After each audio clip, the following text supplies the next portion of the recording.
AC Milan, once a footballing giant that has lifted the UEFA Champions League trophy 7 times, and boasted a record number of league titles as well, and also has experienced a noticeable decline over the past couple of decades.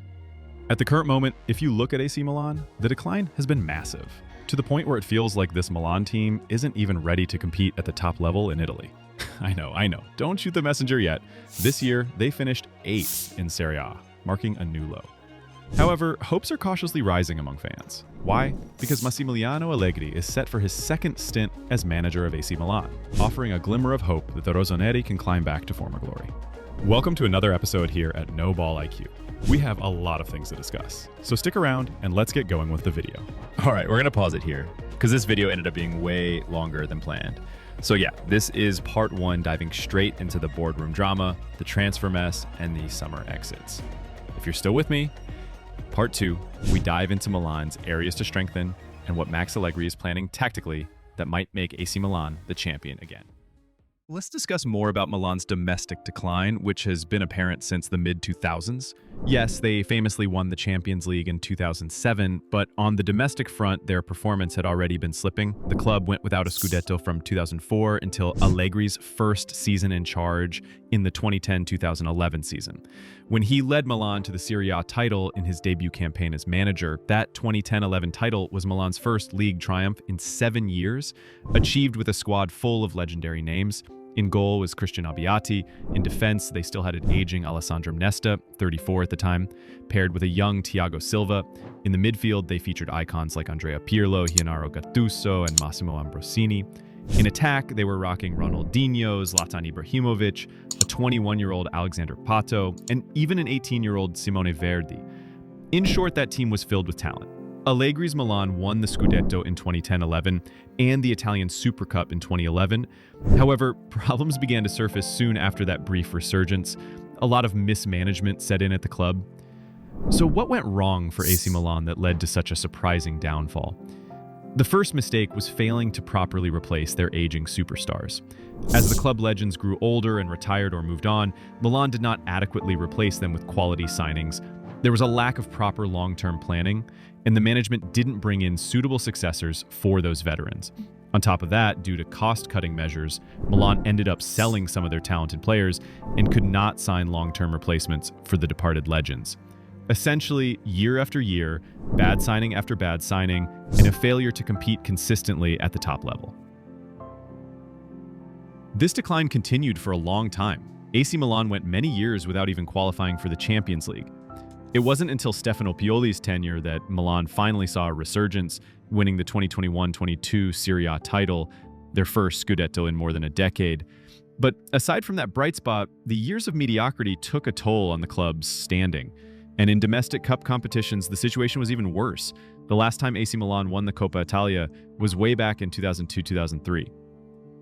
They did manage to reach the Copa Italia final last year, but ended up losing in the final, ironically, to Bologna.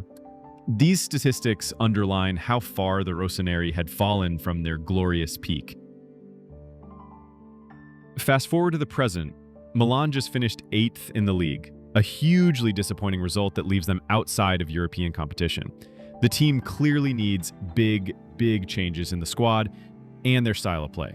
A lot of things must be fixed if AC Milan is to return to competing with the top teams, which I believe they are set to do. We'll find out more in the later part of the video. But where does the rebuild start? The first change has already happened at the very top, the manager.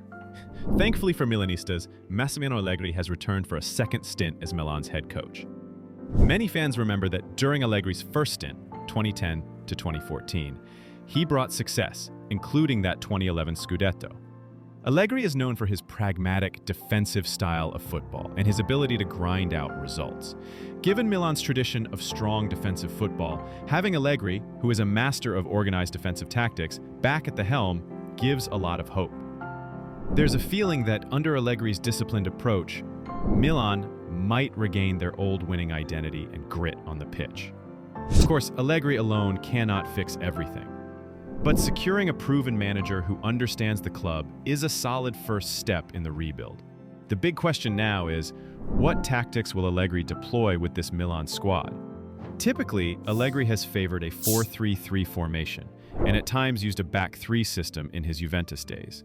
We'll discuss the tactical possibilities later on, but the key point is that the coaching position is settled with an experienced winner, which is a positive foundation to build upon. The second major change needed is at the board and technical director level. There has been a significant shakeup behind the scenes at AC Milan.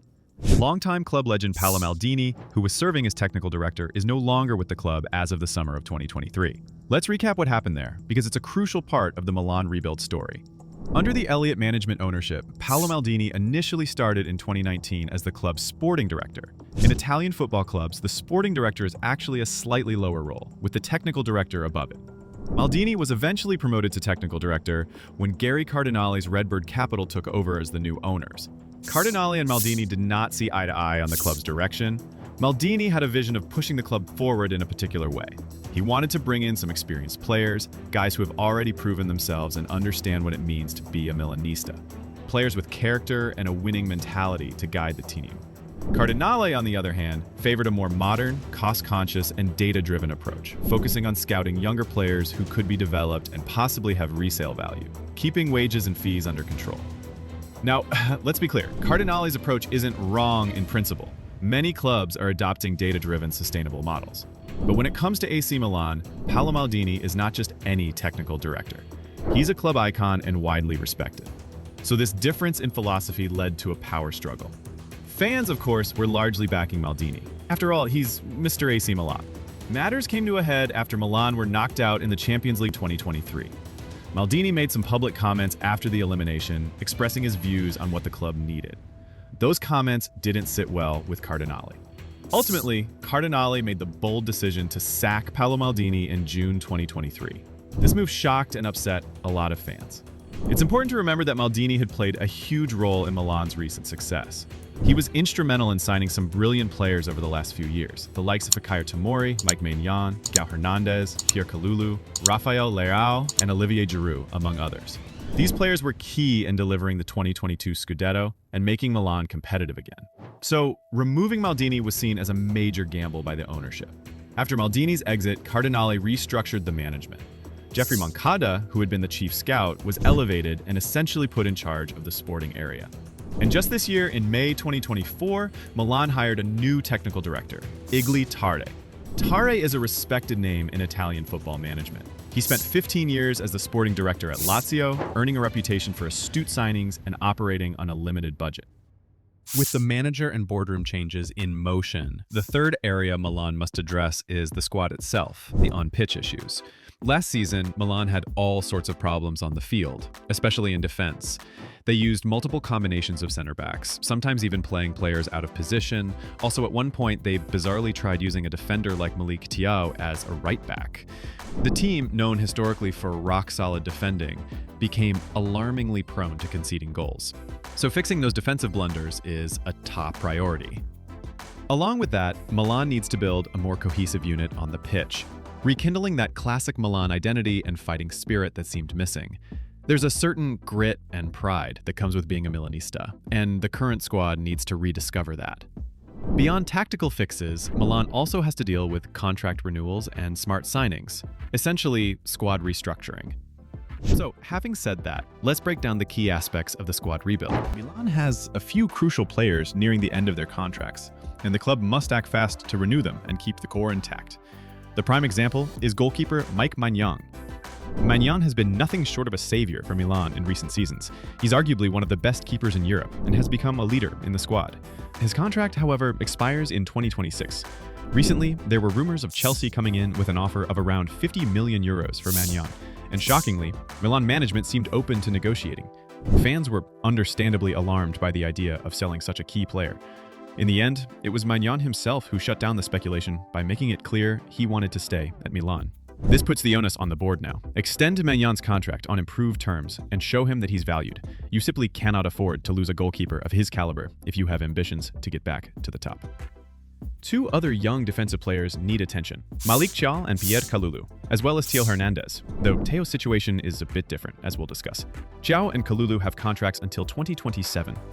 I'm not saying these guys are the best defenders in Italian football, but they are definitely reliable pieces, especially when used in the right system. Ciao, in particular, has shown great promise. Yet in a baffling move, the board actually accepted an offer from Como for Malik Ciao earlier. It was only because Ciao himself rejected the move that this sale didn't happen. This kind of decision-making from the board is exactly what frustrates fans. They need to hold on to talents like Ciao and Kalulu and continue developing them, not cash out at the first opportunity. Then there's Christian Pulisic, whose contract also runs 2027. Pulisic was arguably the bright spot for Milan last season. He practically saved their season with some clutch performances and goals. Some might joke that if it weren't for Pulisic, Milan might have been fighting relegation. That's how important he was at times. Keeping Pulisic motivated and possibly extending his deal in due course will be important because he's in his prime years and can be a key player in the rebuild. And we can't forget Theo Hernandez. Theo has been one of Milan's best players in recent years, a dynamic left-back who contributes heavily to the attack. However, in a stunning piece of transfer news this summer, Milan sold Theo Hernandez to Al Hilal in Saudi Arabia for about 25 million euros. That fee is shockingly low for a player of Theo's quality. To put it bluntly, they sold him for peanuts. Theo's departure leaves a gaping hole at left-back and has understandably upset fans further. It appears the sale might have been driven by financial needs, or perhaps the player's desire, but 25 million euros is hardly value for a top player in today's market. Regardless, Theo is gone now, so replacing him becomes a top priority. Beyond Theo, a number of other players have left the club this summer as Milan clears house after the disappointing season. Here's a summary of the notable exits. Tijani Reinders, transferred for around 55 million euros to Manchester City. To be fair, 55 million euro is a solid price for Reinders, and Milan decided to cash in. Reinders had only joined Milan in 2023 and was a good player, but turning a profit quickly might have been too tempting for the new management. Then comes Pierre Kalulu. It's reported that Kalulu has been sold for about 15 million euros. The destination wasn't highlighted, but he's no longer in Milan's plans. This is another sale that raises eyebrows given Kalulu's potential and versatility in defense. Up next, Davide Calabria. The long-serving right-back and club captain left after his contract ran out, released as a free agent. Calabria had been with Milan since his youth, so seeing him go is a bit emotional for fans, though his form had been up and down.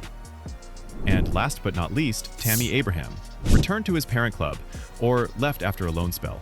Abraham had come on loan from AS Roma, presumably to bolster the attack, but he's now gone from Milan. As you can see, that's a lot of outgoing players. Some were expected, players on loan or ending contracts, but others like Theo, Reinders, and Kalulu were significant pieces of the squad. This means Milan has a lot of holes to fill in the team. One positive bit of news is regarding Milan's youth prospects. There is a wonderkid striker, Francesco Camarda, coming through the ranks, who has been making headlines. This kid has reportedly scored over 300 goals in youth league matches, an almost unbelievable number that has people touting him as the next big thing.